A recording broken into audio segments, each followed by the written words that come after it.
You just think you're being bullied by Mom, but it's all in your head, right? Mom is just educating you on how to be a proper daughter-in-law, but you're so good at playing the victim.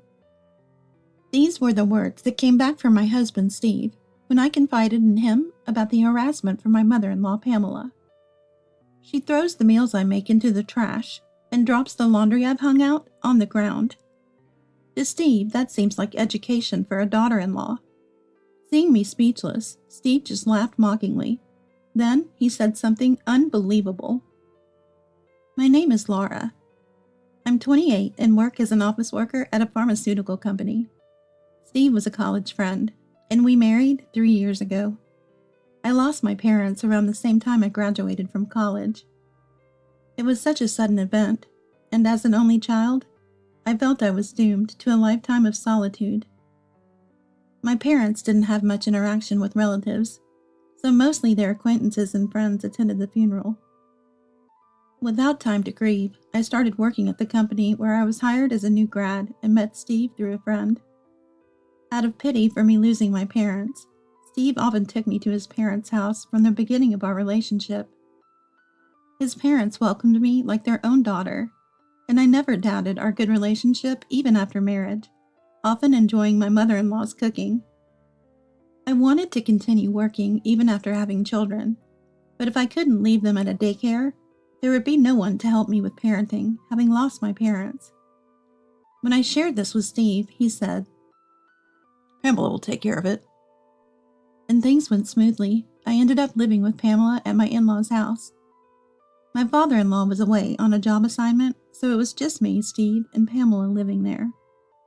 Things were fine at first, but after 3 years of living with my in-laws and not being able to conceive, Pamela's attitude towards me changed noticeably. Laura, how many times do I have to tell you? You're the youngest in this house, so you should do the housework. On weekends, Pamela would always say this to me, pushing her cleaning and laundry onto me. Though I'm living in their house and taking the lead in household chores, Pamela just doesn't seem to like me. She purposefully drops my freshly laundered clothes in the yard and dirties the washed dishes, making me wash them again. On top of that, she constantly nags me over trivial things and lectures me about not being able to provide grandchildren yet. I was already feeling broken inside, and Steve's lack of understanding made it worse. I repeatedly told Steve about Pamela's harassment and insults, but his response was always, "You're imagining things, overthinking it." At that time, Pamela never harassed me in front of Steve, so maybe he couldn't believe his mother would do such awful things. But even without that, Steve's attitude was unacceptable. It was as if Pamela was the victim and I was the villain, making me realize I had no allies in my in-laws' house.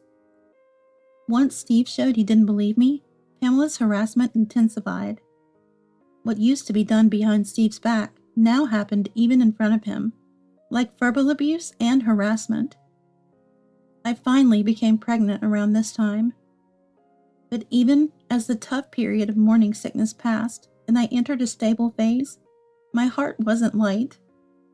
Going on maternity leave and being constantly subjected to Pamela's relentless harassment, and Steve not only disbelieving me, but joining Pamela in belittling me, were the main reasons. Even Steve, who was so happy when he first found out about the pregnancy, now joined Pamela in calling me a woman who does nothing but eat and sleep.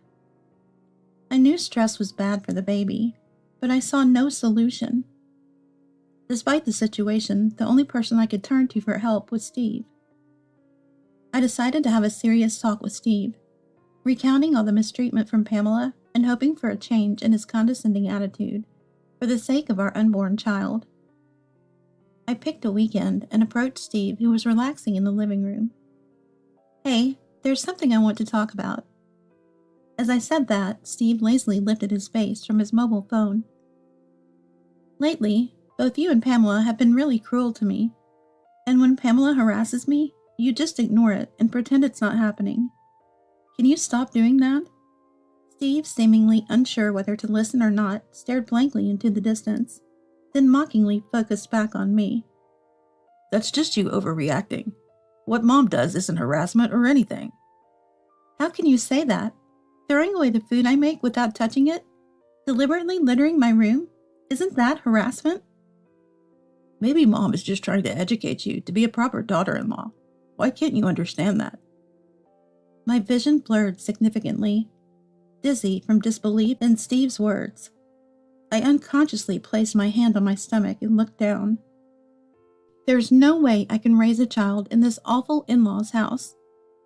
Steve and Pamela's mindset will definitely have a bad influence on the child. Maybe it's normal for you and Pamela, but it's hard for me. I'm at my limit. My hand on my stomach trembled slightly. My anguished cry tore through me, but it didn't reach Steve. All that came back was his mocking laughter at my breaking point. If it's so bad, why don't you leave? Neither Mom nor I would be troubled by your absence. Steve's unexpected suggestion stopped my thoughts for a moment, but then I exclaimed, supporting my belly, "What are you saying? I'm pregnant, you know." At my words, Steve looked at me as if to say, "So what?" and let out a dry laugh. That's right. You have nowhere to go if you're kicked out. Poor thing, with no parents or a home to return to. You have no place to rely on. Steve's mocking voice echoed in my ears. I bit my lip and glared at Steve with anger in my eyes. What's with that look? Overwhelmed by my intense gaze, Steve looked slightly displeased. I'm going back to my parents' home. After a moment of silence, Steve burst out laughing. Go back if you can. You'll probably end up sleeping on the streets. Talking big about going back to your parents' home. As Steve's laughter continued, I pulled out a large Boston bag from the closet and started packing clothes and valuables. Steve seemed to believe I had no place to go other than his parents' house. He thought that even if I said I would leave out of stubbornness, I'd ultimately have no choice but to return. Pamela, hearing the conversation, "It's your fault for not following our house's rules," came over and said to me. Like Steve, Pamela seemed to be saying I should leave if I don't like it. I had no intention of ever returning to my in-laws' house. Once I settled down after leaving, I planned to send divorce papers. After packing, I muttered to Steve and Pamela, still laughing unpleasantly, "Goodbye." I had decided then to raise this child on my own. They would never see the face of my unborn child. A year has passed since I left the in-laws' house. I successfully gave birth to a girl, and I'm struggling with parenting alone. I haven't returned to the in-laws' house since. 3 months after leaving, I sent Steve divorce papers, which were processed without issue. I also requested child support at the same time, but Steve hasn't paid. It seems I'll need to talk to a lawyer and negotiate with Steve in the future. Trying to lift my sinking spirits, I looked up at the towering high-rise in front of me. A sign saying, "Model room open for viewing," stood at the entrance, and occasionally other visitors came to look around. I was thinking of buying a condo before returning to work. Where I'm living now is far from both my workplace and the nearest childcare center, and it's inconvenient. Considering I'll be raising my child alone, I want to settle down in a fixed place soon. Fortunately, I have ample funds to buy a condo. After registering at the reception on the first floor, I was shown to a room on the top floor. Following the guide, I rode the elevator up. Arriving at the 50th floor, the elevator doors opened, and I was surprised. The person I saw was just as shocked to see me. The employee assigned to guide me turned out to be Steve. He was supposed to be working at a securities firm when we were married. But when did he switch jobs? Steve must have never imagined meeting me here. Clearly unsettled, he was darting his gaze around. Moreover, this was the top floor of a high-rise apartment, an exclusive area only accessible to those with a serious intention to buy. Steve, with an awkward smile, began showing me around the top floor. His words were gentle, but his glances kept asking me why I was there. We both felt uncomfortable, but the room itself was impeccable. It was close to my workplace and had an underground connection to a childcare center. As expected of a luxury high-rise, it boasted a park in the courtyard and a 24-hour supermarket underground. an ideal environment. I could definitely raise my child here on my own. I think I'll take this apartment.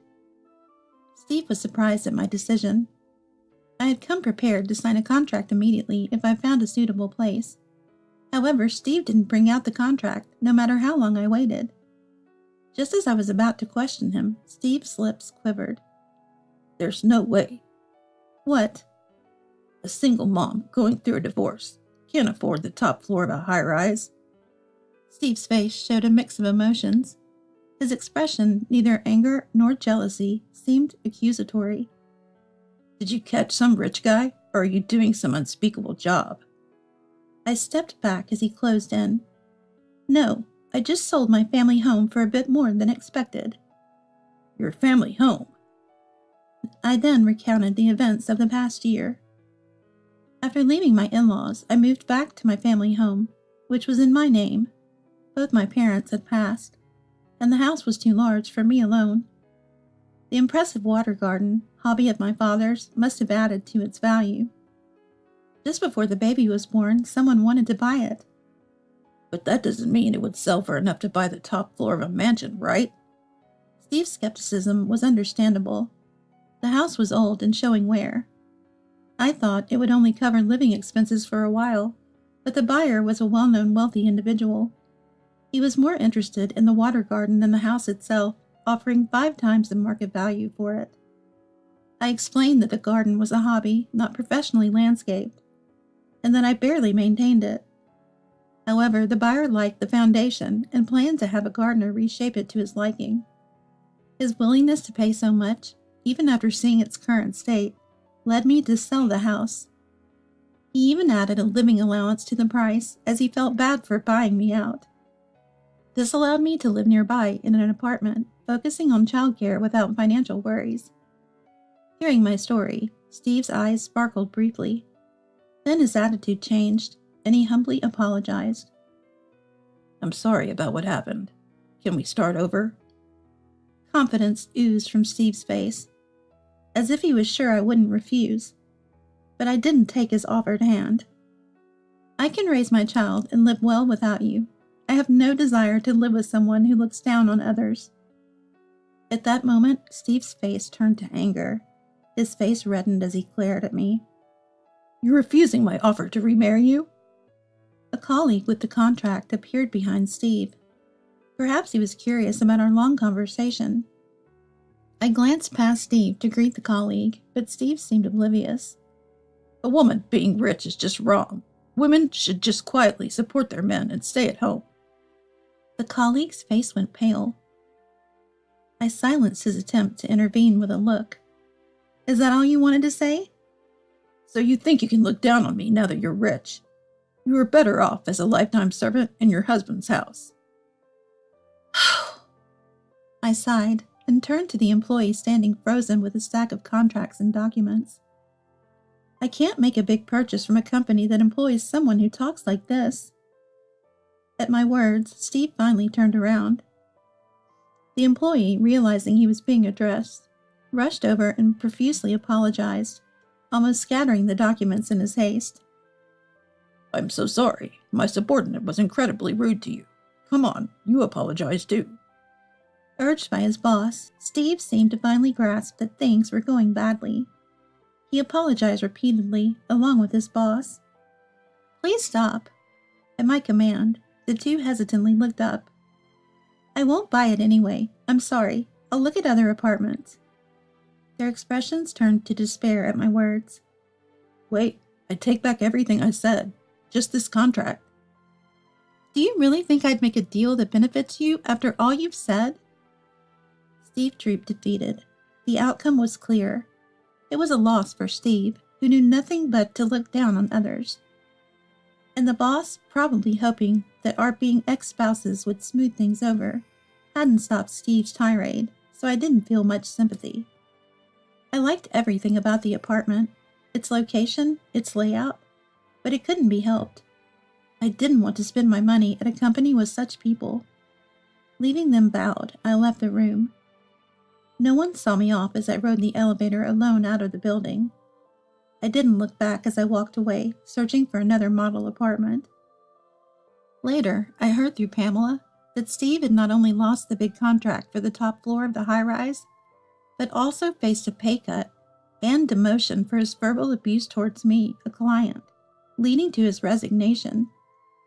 After resigning, Steve struggled to find another job, resorting to alcohol and gambling, with Pamela taking care of him. I once met Pamela at the supermarket. My son isn't working and stays at home, taking his anger out on me. I'm sorry for everything. Please remarry him and come back. I quickly responded, Why don't you leave the house if it's so bad? Pamela's face fell in despair, and I felt a slight sense of relief. I purchased an apartment in a different building, returned to work after putting my child in childcare. The money from selling my family home was more than enough to raise my child, but I loved my job and was asked to return, so I did. With a recent promotion, I'm now living a fulfilling life, juggling work and childcare.